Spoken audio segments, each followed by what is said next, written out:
In this video, we're going to look at whether political parties in America are losing influence. The book The Party Decides by Hans Knoll, John Zaller, and others documents the long history in America of parties choosing their candidates. And the image of cigarette smoke on the cover is reflective of that dynamic. Typically, they would imagine party insiders, people that have been with the political party for a long time, gathering in a room, a smoke-filled room, to decide who would be the candidate. The party people, the people that have been with the party for a long time, had the most influence in that setting. Over time, through different reforms, that has changed. Fast forward to the 2016 presidential election in the United States, and the party selection process, the primaries, was hijacked by two relative outsiders. On the Republican side, Donald Trump, who was basically a lifelong Democrat, decided to run for president as a Republican, and he won the party's nomination despite initial resistance from party insiders.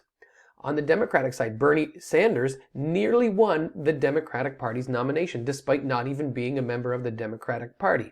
He would typically refer to himself as a socialist, and he sat in the Senate as an independent.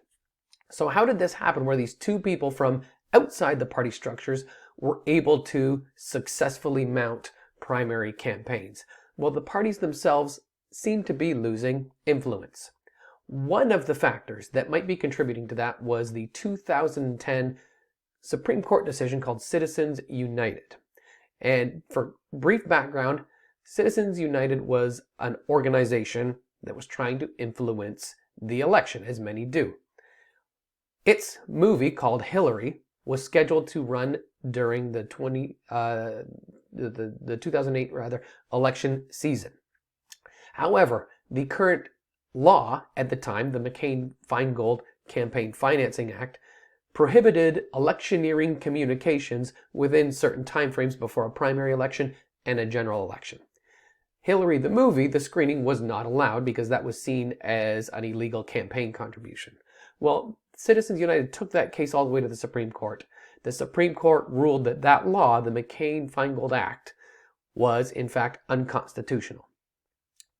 Within that decision, there were some effective products, and one of those was removing restrictions on election spending. It really opened the floodgates for unlimited money to flow into elections.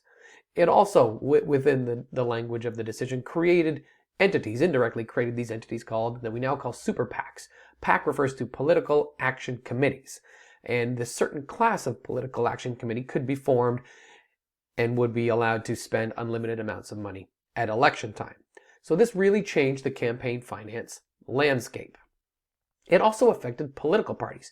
Typically, political parties had a virtual monopoly on certain functions. Interest articulation and aggregation, fundraising, financing, nominating candidates, all of the things that political parties do at election time, they were really the only institution that did those. However, this caused them, the Citizens United decision, to lose some of that monopoly power. All of a sudden, super PACs could now play a dominant role in prioritizing certain issues and agenda setting. They had an extremely important role in fundraising, financing, and spending at election campaign time. This gave them outsized influence in the process of selecting preferred candidates. Now political parties were not the dominant actor in this space. These outside entities that we sort of generally refer to as super PACs became much more important. This also might have reduced the moderating influence of political parties and resulted in the nationalization of politics, which might have made things more extreme. Consider how things would have typically worked. Before Citizens United, a voter might donate money to their favorite political party.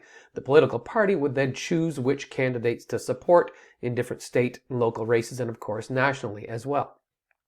Well, after 2010, after Citizens United, voters now had a lot of other fundraising options to pursue. They could donate money to their favorite super PAC. Their super PAC could choose which candidates around the country to support, of course, with a much larger pot of money. This caused some candidates to campaign nationally instead of locally. They would take extreme positions on very divisive national issues to try and get access to this funding that was coming through these other channels.